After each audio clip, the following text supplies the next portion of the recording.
Okay, here we go. So this next presentation is with the Canadian Federation of Independent Business. If you have a Fenestration Canada membership, you automatically get a membership to the CFIB. They're going to be here today to tell us about some of the perks of having that membership with FenCan, as well as sharing a economic outlook for Canada. So with us today is Michael Kirwin. He's the Senior Vice President, Business Development for the CFIB. CFIB's largest independent business association in Canada with over 95, must have been a rough night, member businesses.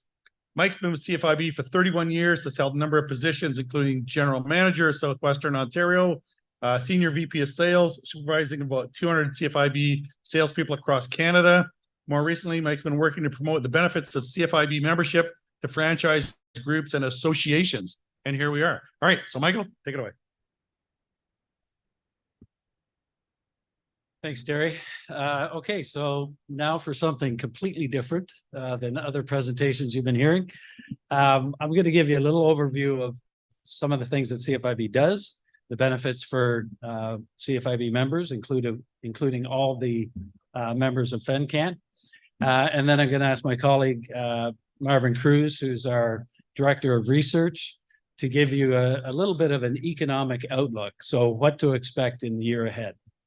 All right, so assuming technology is working here. So these are the four main pillars. You can go to full screen if you want there, Terry. Is it? It should be. Well, no, that's. Oh, is that it? Yeah. Okay, that's good enough. The four main pillars of CFIB, what we do for small business owners across the country. And I'm going to touch on each of these briefly and then hand it over to Marvin. So CFIB we're actually closer to 100,000 members now. It's been a pretty good year for membership growth, but evenly distributed across the country. And it's all types of businesses. So whether you're a dentist or a farmer or a window manufacturer, as long as you're a Canadian-owned independent business, you can join CFIB. So we did a group deal with FenCan a few years ago. And so all of the members have full access to everything that you're going to see. So we've been around for 52 years now. We're a national organization. We have an office in every province. And like I said, you have to be a Canadian-owned independent business to join CFIB. So if you're a publicly traded company, foreign-owned, nonprofit, you can't join CFIB. So we try and keep our membership very clean that way. And we do what our members tell us to do. So we survey our members regularly. Everybody gets to vote on the issues, and we do what you tell us to do. And when we partner with a group like Fenestration Canada, we do offer advocacy support as well. So if there's industry-specific issues that are causing you problems at any level of government, we can lend a hand in trying to get those things fixed. So as far as advocacy goes, I'll take it easy on the advocacy part, but just to give you a sense of the kind of work that we do there, we're generally regarded as the most effective lobby group for independent business in Canada. And this is just a ranking of lobby groups. So it's kind of interesting to see the other groups that are on the list there. And some of you might recognize my boss, Dan Kelly, who's the president and CEO of CFIB. And when you're talking advocacy work, the key really is access. So can you get in to meet with the people making decisions that affect your business or your industry? So we have, I think it's 33 registered lobbyists on staff right across the country. And we can lobby the government at the federal, provincial, and municipal level. So here we are meeting with Prime Minister Trudeau. And we did numerous Zoom calls with Chrystia Freeland over the last few years as well, working on CEBA and all the other programs that were in place during COVID. And we continue to meet with politicians and key civil servants regularly. In terms of research, I'm going to defer to Marvin and let him talk about this, but I just wanted to make the point that regardless of the size of your business, everybody gets one vote on the issues, and then we use those responses in a variety of ways. So lobbying the government, yes, but press releases, taking the temperature of the independent business community as well. So if you want to talk lightly about some of the work we've been doing at the federal level, we were very involved during COVID with all those business support programs. Marvin and his team was surveying our members weekly. We'd send out the survey at usually Wednesday. We would get tens of thousands of replies, grind through all that data, and then we met with the Prime Minister's office every Monday afternoon for 2 years in a row. And I just mentioned that because there's not many groups out there who can say we meet with the Prime Minister's office every Monday afternoon, but it gives you an idea of the kind of access that we have to politicians right across the country. And then I put a few other things on this slide that most business owners are familiar with, like small business corporate tax rate, but they wouldn't realize that it was CFIB that was a driving force in getting the government to bring those measures into place in the first place. Lots of work on the credit card industry as well. And I know the print's a little fine on this, but I tried to put a couple issues from each province, just making the point that we're very active at the provincial level as well. So if any of you are from Ontario, you might remember getting a decent sized refund on your WSIB premiums a couple of years ago. We basically worked pretty closely with WSIB and we said, like, you guys have a huge surplus here. What are you doing with that money? And they were investing it in strip malls and industrial plazas and all kinds of things. And we had to remind them that, just so you know, that's not your money. It belongs to the business owners and you need to give it back.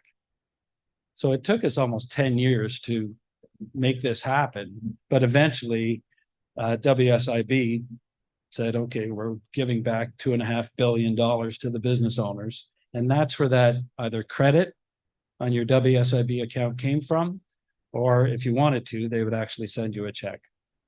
So it's a pretty good example of how we are able to get the government and government bodies to change their mind on things to benefit the independent business owners.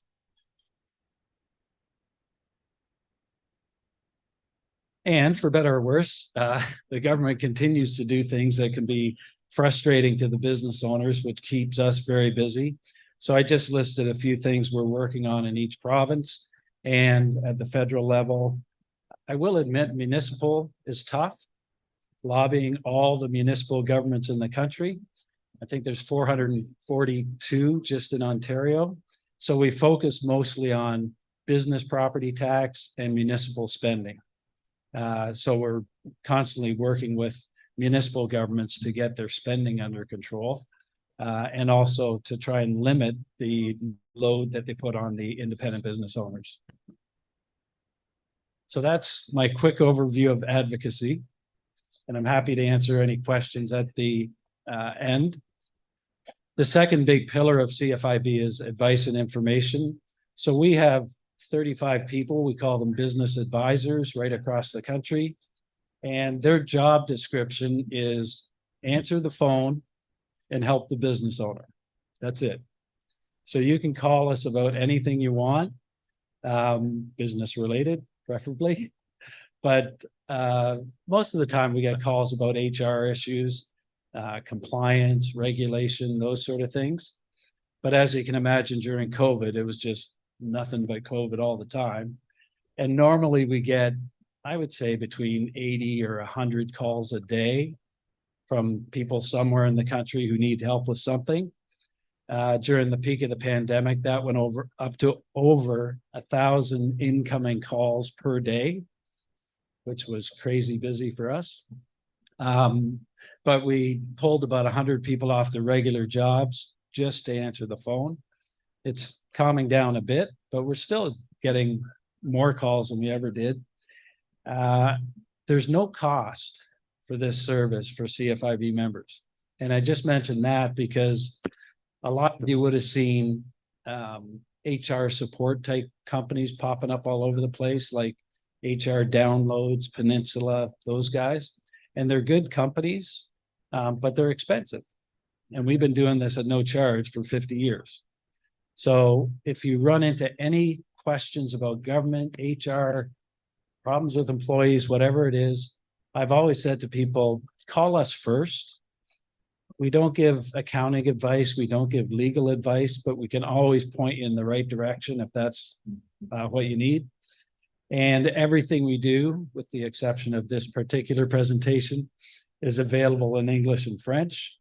If there are any francophones in the group here today, we do have little iPads with this presentation in French if you want to follow along that way.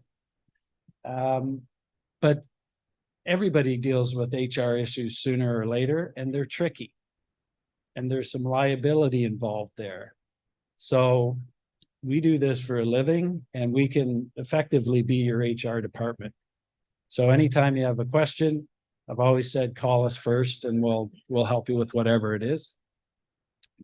One of the things we've been doing more of recently is producing these templates that business owners can use, because business owners do call us about everything.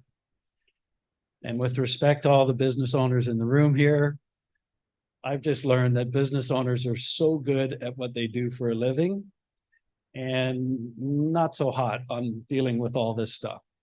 So this is where CFIB can fill a big gap, and we encourage you to call us because we deal with this stuff all day, every day. And I'll give you a good example. So I highlighted the thing at the top here about EI and family members. So I'm going to do a little quiz here. How many of you have family members working in the business? Only one. Hard to believe. Yeah. I'll tell you why I asked the question though. Most business owners don't realize that family members are usually ineligible for EI benefits if they're working in the family business. So we get this call every week from somebody who's run into this. And it usually goes something like, the daughter has been working in the business for years. Mom and dad own the company. The daughter wants to go on maternity leave. She goes down to the local EI office and says, I'm applying for EI benefits. And the first question they ask her is, are you related to the owner of the business? And the daughter says, yeah, it's my mom and dad. And the lady behind the counter or the guy behind the counter says, oh, you're not eligible for EI benefits because you're not dealing at an arm's length with the owner of the business. And then the daughter gets upset, goes back, tells mom and dad, they get upset, and then they call us. So when we get that call, we say, don't worry, we'll help you with this. We're going to do two things. Number one, we're going to get a ruling in writing from the EI office. Is my daughter eligible for EI benefits? Or son, or brother, or mother, or father? And it takes a while, but eventually you get the letter or the email back that says, sorry, you're not eligible because you're related to the owner.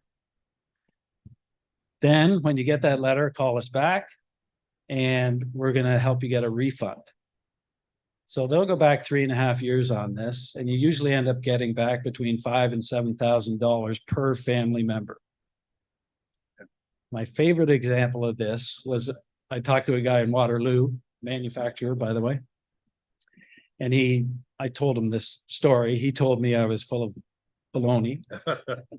And I said, well, here's letters from other business owners, and they all say the same thing. They all say, dear Mike, thank you so much for the information. We got back X dollars. Why don't we just go through the process and see what happens? By the way, how many family members do you have working in the business? He said 8. So we went through the process. Sure enough, All of them were deemed ineligible. We applied for the refund. He got 56 grand back from the government. Now, even if you guys don't have family members working in the business, this is a great example of business owners don't always know what they don't know. So whenever you run into this government stuff, you should be calling us. I mentioned templates a minute ago. So we produce a lot of templates that business owners need, they're mandatory, or they should have. So you can go pay a lawyer to write up a drug and alcohol policy for your business, but we already did that. We paid a big law firm called FenCan to make up this drug and alcohol policy that most business owners should have in their business. We've got something like 50 of these templates. Some of them are relatively simple stuff like the interview questions, employment contracts, job descriptions, and others are these policies that you really should have in your business. And some of them are mandatory. And if you don't have them, you're going to get a government inspector showing up and he's going to fine you for not having this policy in place. So you can see some of them here. Social media policy, for example, it's not mandatory, but it's still a good idea because it's not hard to imagine, you know, the boss is away, employees are goofing around a bit, and they post something on social media that does not reflect well on your business. Tim Hortons has had some problems with this. So we created the policy. It's all this stuff is behind the wall, the members only portal on our website. So if you go there, you just click and sign in and you have access to all this stuff that you can download. It's also where we put all the cybersecurity courses. And there's a ton of stuff in there that's super useful for the business, including those templates that I'm talking about. So if you haven't been into the member portal yet, when you get back or you're in front of your laptop, just click on that sign in button and all this stuff is behind that wall. We've added some new stuff in the member portal this year. So I just said we don't give accounting or legal advice, but we have a service in there called Blue Jay Legal. Lawyers, almost all lawyers use this AI software, but what it is we can give you a legal assessment. It's not a legal opinion. It's not legal advice, but let's say you have a legal issue. You're being charged for constructive dismissal of an employee or harassment or whatever it is. People call us about those things, and we can say, we can't give you legal advice, but we can tell you what's most likely to happen with your situation. So we're going to ask you some questions like, how old is the employee? How long has he or she been working for you? How much money do you pay them? And what exactly happened that led to this situation? So we type all that into the AI software and it spits out a report that tells you what's going to happen here. So it might say something like, there's a 63% chance you're going to end up in court. There's an 85% chance you're going to lose. And if you do lose, it's going to cost you between $27,000 and $32,000. So it's comparing your situation anonymously with tens of thousands of other business owners in Canada who have been in the same situation. And we do that for free. We give you the report. If you need to talk to a lawyer, go talk to a lawyer and said, I've already done the research on this, so please don't charge me for doing research on this particular case. Let's talk about what we're going to do when we get to court. So it's a money saver too, but it gives the business owners a very clear picture of what they're actually dealing with. Cybersecurity courses, we estimate that 50% or more of everybody in this room is gonna be hit with a cybersecurity event within the next 12 months. And when you are hit, quite often it's because of something that an employee has done. They clicked on the wrong thing. But if your computers are all shut down and it's ransomware and all that stuff, you're going to be wishing that you trained your employees on cybersecurity. So we've got a series of courses here. They're free for you and your employees. And I still haven't figured out the right way to say this, but you need to make your employees take these courses. You can't suggest that they do these courses. You need to make them do it. At CFIB, we have 400 employees. We have all had to do 2 rounds of cybersecurity courses in the last 12 months. And Marvin and Michael here can attest to that. Workplace wellness, we got a lot of calls on that over the last few years. So there's a bunch of resources here to kind of introduce this idea of wellness in the workplace, in your workplace. So just take a look at that. And lastly, the newest part is what we call our Employee Management Center. And there is everything in here that you need regarding managing your employees, right from recruiting through to retirement, termination, succession planning. It's all in there in bite-sized pieces. And then our business advisors are there to help you with any questions you might have.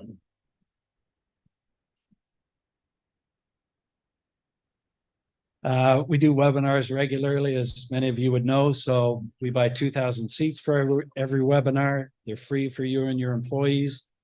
Topics of the day. We send the invitations out on Wednesday. It usually takes a few days for them to fill up. We buy 2,000 seats for every webinar. And with apologies to any millennials in the room, one at the bottom, managing millennials, sold out in about 20 minutes. Yeah. So I don't know what that means, but that's what happened. Online learning, we've partnered with a company called VU Biz, Virtual University for Business. Again, whole bunch of courses here, free for you and your employees on a wide variety of topics. And they're short. They're like 30 minutes to maybe a couple hours long. And there's a whole bunch of them in here. So I don't know if everybody can see this, but WMIS training is in here. Pretty sure everybody needs to do WMIS training. It's free for you and your employees. Lots on compliance, lots on health and safety, managing your business. It's a great way to upgrade the skills of your employees. You know, maybe you got some guy working in the warehouse, but you know, the kid's got potential. This is one way to help them move to, I don't know, the front office or assistant manager or something like that. We did take it a step further and put together what we call certificate programs. These are longer. Each one is equivalent to taking a course at university.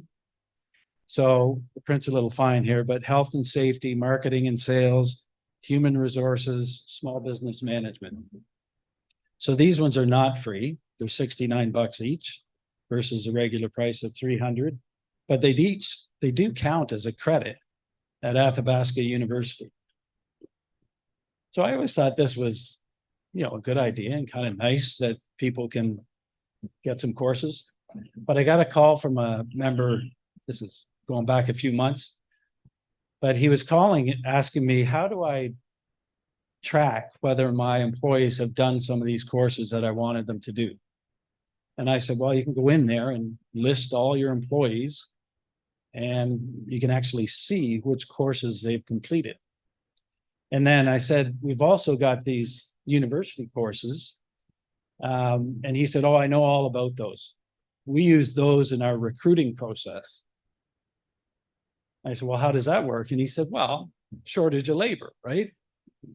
I've got this candidate that I'm interviewing. I want to hire her. And so what we say now is, you know, this will be your compensation. Here's our little employee benefits package. And if you're interested in getting your business degree, we'll pay for your first semester at university. And the look on the candidate's face is like, what? He said, yeah, we'll pay for your first semester at university. Because taking all 4 of those would be the equivalent of a first semester. And it's only costing the business owner $69 per course. But that new employee has just completed her first semester at Athabasca University, which is the leading online university in the country. So I don't know if that idea appeals to you guys, but I thought it was an interesting way of positioning that little benefit. Anyways, something to think about. And I'll just finish off by talking about savings programs very briefly. You can imagine with close to 100,000 businesses, we can negotiate very good deals for our members. So without going into great detail, these are the companies that we're working with. Chase, for example, for payment processing, Visa, MasterCard, Amex, debit. We have about 22,000 business owners using that program. As a group, those businesses are pushing through over 18 billion a year in transactions through Chase. So the rates must be kind of awesome. Payworks is another one, payroll processing. It's 40% off the regular rates. So we get people joining CFIB just to get that Payworks program. So if you're still doing your own payroll, or your spouse is doing it, or your bookkeeper, you really should take a look at this. They do the direct deposit, they do the government remittance, they do the T4s, they do the record of employment, and they do it for a very, very low rate. I think it's like $12.50 per pay run plus $1 and change per employee. Like, you can't do your payroll that well and that inexpensively, even if you're doing it yourself. All this stuff is on the website, by the way, if you want to find out what the other deals are. So that's pretty much it for me. These are the reasons that people join CFIB. And again, with a group, there's that advocacy support piece on top of that. So I'm going to pause and introduce my colleague, Marvin Cruz, who's director of our research department in Ontario. And he's going to talk about the economic outlook, kind of what to expect in the year ahead. Thank you.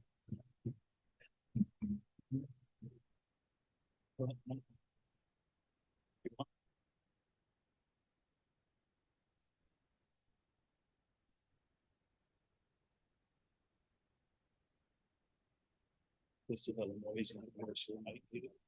Come up here. No, I need you on a mic. Oh, okay, great. As long as I can see the screen, it's fine. All right. Okay. So it's always nice to get out of the office and get in front of some real business owners as opposed to just seeing you on stats. So for the most part, I just want to introduce you to our team. So there's 9 of us. We have data analysts, research analysts, and a chief economist. So we're able to take all the information that you give us through our surveys and sort of parse it through these folks.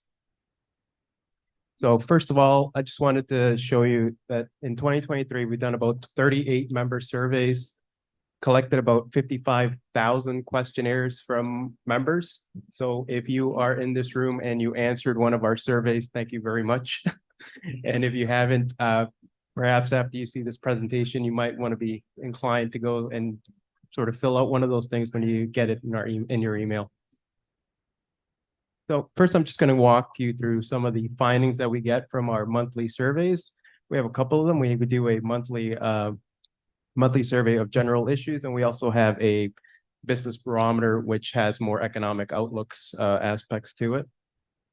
So starting off with the business conditions, so just giving you a lay of the land, kind of a tail of the tape, how things are faring for businesses right now in Canada. So when last asked, you can see that in terms of normal, what business owners would deem as normal, revenues are about 44% of members are saying that they're making normal revenues. 46% are making normal expenditures. Each one, 40% more are making more than normal expenditures. Profits, only 31% are making normal profits right now. Debt, 45% are at normal debt. Another 30% is above that, with average debt from the pandemic ranging at $126,000. And investments, only 41% are actually making normal investments. So all of this, we take all this information, we meet with government, we let them know exactly how business owners are faring with all of this. So it gives them a real sort of lay of the land for, what business owners are dealing with. The great thing about our data is if you look at anything from StatCan has a real lag in their data. Any administrative data set will have a real lag. So governments have a hard time making decisions based on that data. So that's where we kind of fit in. We come in and we let them know exactly what's happening. As Mike was saying, during the pandemic, we were there on a weekly basis. StatCan data was out the window because it was 3 months lagging. There was no reason for it. So at this point, it's just a matter of being able to provide them with clear information so they can make the right decisions and affect business in a positive way. So in terms of the outlook, as Mike was saying, the confidence outlook or the small business confidence, we gauge this on a monthly basis. And it's based out of 100, pretty much. If it's above 50, it means that more than 50% of owners are feeling positive or feel that their business is strong. Under that, it's at obviously 50%, less than 50% are feeling that way. When it's at about 60%, because this actually does follow GDP quite well. So if it's at about 60%, then Canada is actually performing at an optimal level. Our GDP is at an optimal level, and a year-over-year GDP change is also optimal. So right now we are at about, if you look at the 3-month index, it's at 41. The 12-month index at 47. So the outlook is very far from normal, as you can see from this. So whatever you may hear people telling you, oh, but aren't things all back to normal now? Shouldn't business owners be making the same amount of money? This is what's actually happening. In terms of the 3-month and 12-month index, we focus on the 3-month at the provincial level. You can see that everyone is below historical values of where they should be in terms of their confidence. Ontario, Alberta, and Quebec, the largest provinces there, are at the very bottom. When you look at the sector breakout of that, again, every single sector is, at the 12-month index, all of them are also below the historical values there. Just jumped ahead to the sector stuff. Sector's a little bit more mixed, but as you can see, a lot of industries are still below that historical value. Manufacturing is, with that 3-month index, still below their historical level. The 12-month index, same thing, still below that historical level. So again, things very far from normal. We do a lot of work in terms of what's actually happening at the time with business owners. So right now, one of our main focuses is CFIB. So with CFIB, we know that 9 in 10 businesses actually took this loan, whether it be 40,000 or the full 60,000, whatever it is, 9 out of 10 took this. Of that, 70% have not repaid anything at all. 83% have an outstanding balance on that CFIB loan. Only 18% have actually paid this off. So there is a deadline looming. It was originally December 31st. The federal government was gracious enough to extend it to January 18th, giving you an extra 18 days. So what's fantastic. So we asked our members, business owners, how's this faring for you? 1/3 said that they would be able to repay the loan on time with their existing deposits and funds that they have. Another 1/3 said, we won't be able to pay with our existing deposits, but we can if we borrow. And another 1/3 said, we can't pay this thing with the funds we have now, or we can't get financing, so this is not going to happen by this deadline. So a real issue. In terms of the strategy for how they're planning on getting these loans, banking institutions, obviously the main way of doing it for 60%, but home equity, if you look at 1 in 5 are actually going to be using home equity to do this. Again, it's a real issue in terms of what we're seeing. So we've been pushing government to extend that deadline to December of next year, right? So we've met with 155 MPs. We got about 55,000 petitions out there signed, and we forwarded that to government. All of that has pushed premiers in the right direction. They've actually penned a letter. All 13 premiers have signed that letter. Now it's just up to the federal government to decide which way they're going to go with this. So we're still pushing and asking for that deadline to be extended. Because as you can see, there's a lot of things at stake here. So it's not only businesses that are at stake, but if you look at the overall picture and the big picture, and you look at the economy as a whole, and you look at the GDP levels and how year-over-year growth for GDP should be at about 2%. Next year, it's going to be at 0.3%. Year after that, 1.7. So Canada's GDP is technically stagnant. And if more businesses are going to go out of business, this is not going to help. Inflation. Everybody loves inflation. So as you can see here, about May of last year is when inflation hit its peak at about 8% for total CPI. Core CPI is a little smaller green line. So core CPI also includes fuel and food prices. So it's gonna vary a little bit less than the total CPI at the top. So Bank of Canada said, all right, inflation's crazy. We're gonna raise interest rates, and that's gonna bring inflation down. Sure, it has. It's starting to slowly come back to its optimal levels. Whatever's in that little range there, little dotted lines, about 1% to 3%, that's where it should be. And it's starting to get around that level. I don't have the September one there, but it's actually dipped a little bit in September. So I think they're at about 3.8 right now. So it's starting to come down, but it's still a very big issue. Why I say it's a big issue? When we asked our members again through our surveys what they're experiencing and what their more serious concerns are, the cost of doing business. If you just say inflation, inflation means nothing. But when you talk about it in terms of a cost of doing business, what that means, whether it be the inputs that you pay for, the wages that you're paying, all of these things are going up, right? So on top of that, tax is also a major concern. Obviously, if you have, inflation going up and you're paying more for all of these different things, taxes are going to hit a lot harder for you. So we take all this information, and again, we process it and we provide this for government and give them a real lay of the land with things. Labor shortage is also very high on the list. So again, we also follow future wage plans and price increases here. So you can see, as with inflation, the wage plans and then price increases have come down quite a bit.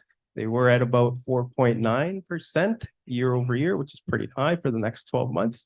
Now they're at about the average price plans are about 3% increase next year. And the average wage plans are about 2.9 increase for next year. So it's starting to come down, but still at elevated levels. And as you can see, the major cost constraints or input constraints for businesses, you have wage costs, fuel, energy, all above historical levels. The little black dots is the historical level, and the orange tells you exactly where it is right now. So interest rate hikes, as I mentioned, in order to mute the inflation, they actually raised interest rates. Seems like a decent thing to do and a good idea, right? Well, the thing that happens is they raised it from 0.25 starting at about March of last year, and now it's hit 5%, the overnight rate. That overnight rate that they set affects all the other commercial rates, whether it be your mortgages or whether it be that you want to take out a loan for your business. So what's the impact there? Well, about half of business owners having a major negative impact with these interest rate hikes. You don't often hear that in the news, right? So if you look at manufacturing, for example, it's at about the national level there, where you have the about 56% that are affected negatively by this. How are they being affected by it? We have a statement that we typically ask members, do you agree with this? Borrowing costs are causing difficulties for our business. As you can see with the little orange line there, it's at levels that people have never seen before, right? You're getting at 51%, 44% of members or business owners saying, we agree with this statement. So a real problem. Negative impact of this, obviously it's going to increase your borrowing, right? Whatever you do, whether it be you need a new loan or you want to take, or you want a mortgage, whatever it is. But it's also going to delay expansion and investment plans. That's a major problem for the economy. You're also going to delay staffing plans, another major problem. So again, all of this has terrible repercussions on the entire economy. It's not just business. It's not just the business that, or the, you know, the individual business owner that's affected. It's everybody that will take a hit on these things. So this is, again, this is what we try to report when we meet with government. You know, when we put our reports together, we try to get a lay of the land of things in a neutral sort of, you know, in a way where we want to make sure that we are helping the situation, right, in a clear and precise way. Labor market. So the labor shortages are a major issue for business owners, obviously. So here you can see that the shortage of skilled labor and the shortage of semi-skilled labor well beyond historical levels as well. 49% right now are facing shortage of skilled labor. Another 29% are facing shortage of semi-skilled labor. So an average of 59% of business owners are actually experiencing problems with labor shortages. So if you're experiencing that, you're not alone. And manufacturing, as you can see, is kind of above the national average at 68%. So it's quite high. So what's happening in terms of these labor shortages? We find that 3 in 4 business owners are actually working more hours just to make up for the shortages. Either that, or they're having their employees work more hours to make up for this. Also critical, again, to the economy overall is that they're turning down sales contracts. Again, harmful to the business, but also to the economy. And they're they're actually canceling projects as well, or they're delaying their expansion plans as well. So anything that is rooted to help the economy and help us get us out of this slow downturn, again, it's all right here in terms of how they're being affected. We actually are just finished authoring a report on the impact of the shortage of labor, and it'll be coming out in a couple of weeks. And the numbers are astounding in terms of the losses based on just on the shortage of labor. It's upwards of $30 billion a year that we've lost to this. So trying to find solutions for this. We offer solutions to government in that report, recommendations in terms of which way to go. Also on our website, you'll find that we do have webinars available to business owners to help with the situation, as well as some tips and some tips that they can take advantage of as well. So if anything, do reach out or have a look at our website and see what's out there. It might be able to help you if you're in the situation. Taxation. So again, we've mentioning that taxes are a major problem because obviously you're feeling a pinch on the other end from the increase in all other costs. So what would business owners do if they would actually get a reduction in their overall taxes? As you saw earlier, there's a lot of debt, so they would pay down their debt. But also they'd look to increase their employees' compensation, obviously to keep their employees to risk from losing them, and also expanding their business, which again would be something that would help the economy overall. So some critical ways to looking at, what the good aspects of reducing the tax burden would be. We just authored a report on payroll taxes, of which there are many. You got CBP, you got EI, you got your provincial payroll, health and education taxes. Also say is that on a $50,000 salary, you're paying an additional $5,000 on payroll taxes alone. The employee is paying an additional $3,600 on that payroll taxes for a whopping $8,600 of additional tax dollars. So what we've asked government to do in this report is to make sure that they're not working in silos, because often what happens is these are our taxes, those are your taxes, we control these. Whatever we do here, it's not going to bother what you do there, right? That's not the case. If you increase CPP and you increase workers' comp premiums at the same time, if you're not seeing eye to eye, you're just gonna ramp up both taxes at the same time. So there needs to be some kind of, where government looks at each other and sees what they're doing, work together and try to ease the situation, or at least, appease the problem that business owners are facing. We also have a new report that's coming out, or that just did come out. It was pretty cool. Cool to a researcher anyways. So we look to see what the retail, it's called the retail contribution. So how much is recirculated back into the local economy if you spend in that economy?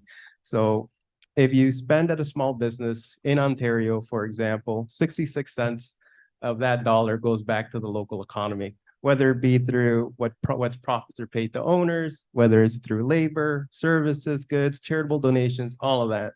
When you look at multinationals, it's only 11 cents that are circulated, and online giants, you got about 8 cents that are circulated.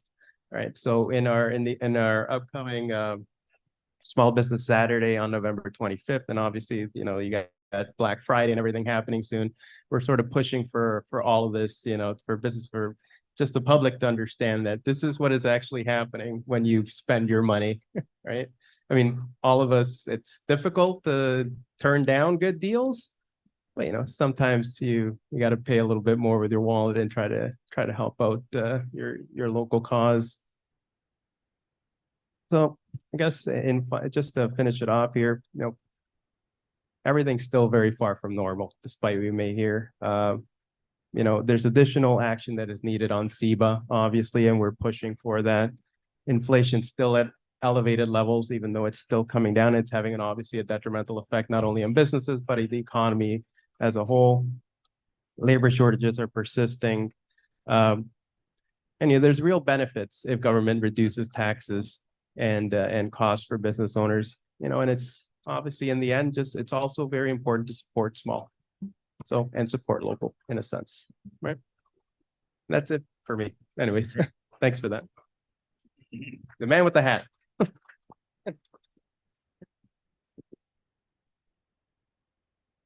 Yeah, you can take that one.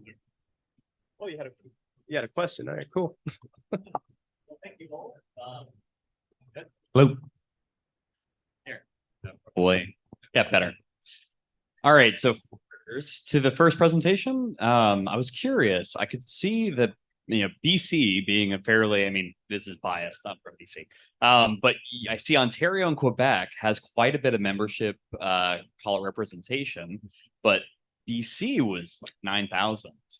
So it was almost a third of what I was seeing in Ontario and Quebec. Is there a reason from your perspective on that? Population would be the main one.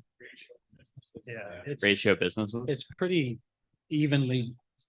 That's true. I know. I know. Okay. So it's not a surprise. It doesn't. It's proportional, I guess would be the word. Okay. And then for your presentation, the first one, CEBA. Yeah.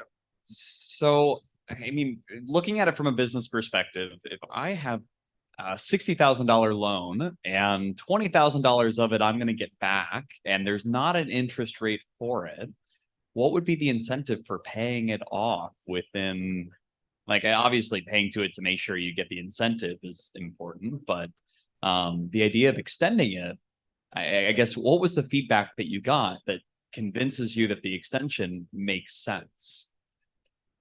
Well, as you saw, most of them can't pay it to get the forgivable portion. That's the idea, to be able to at least knock off that forgivable portion. And also the interest rates we're seeing from banks are really high in terms of paying off that loan. You're looking at about 12%.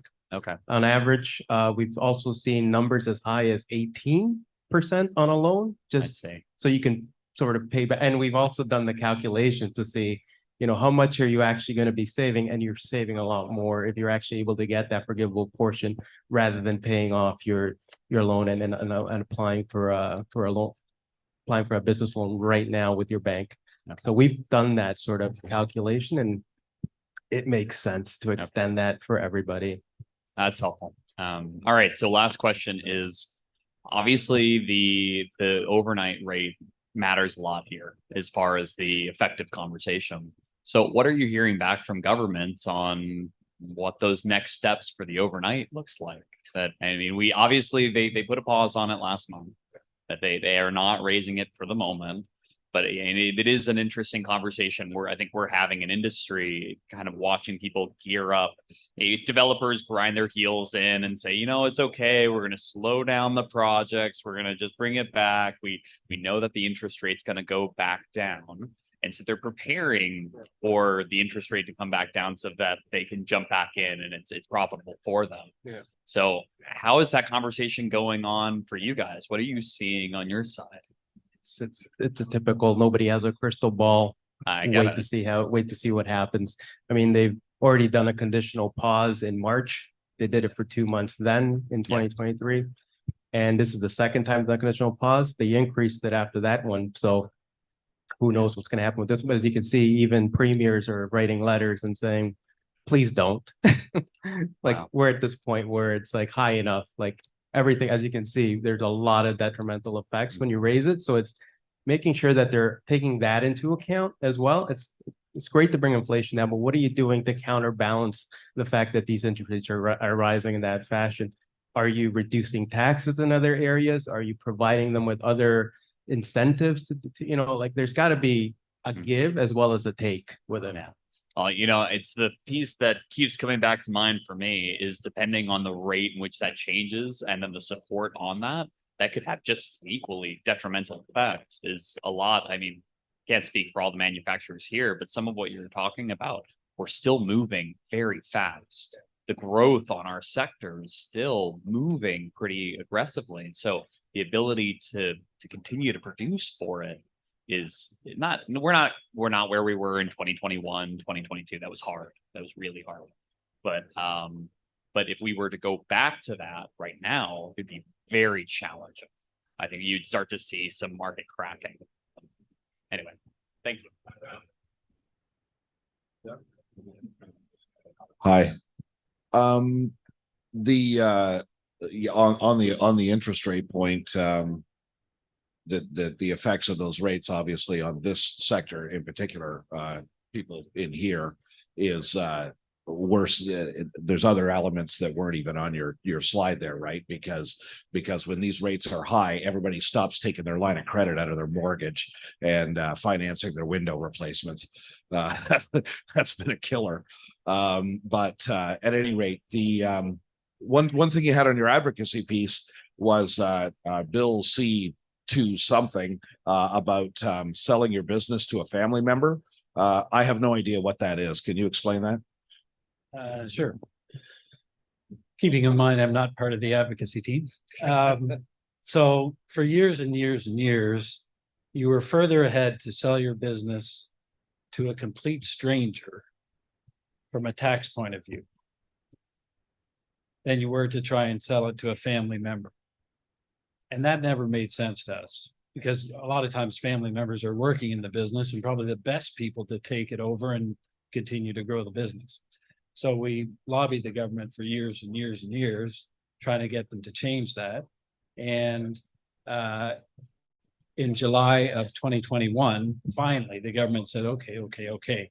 From a tax point of view, you're treated the same, no matter who you're selling your business to.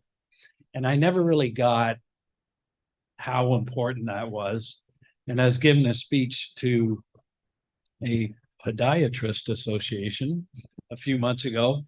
And as soon as that went on the screen, some guy in the back of the room stood up and said, that is the best thing that CFIB ever did.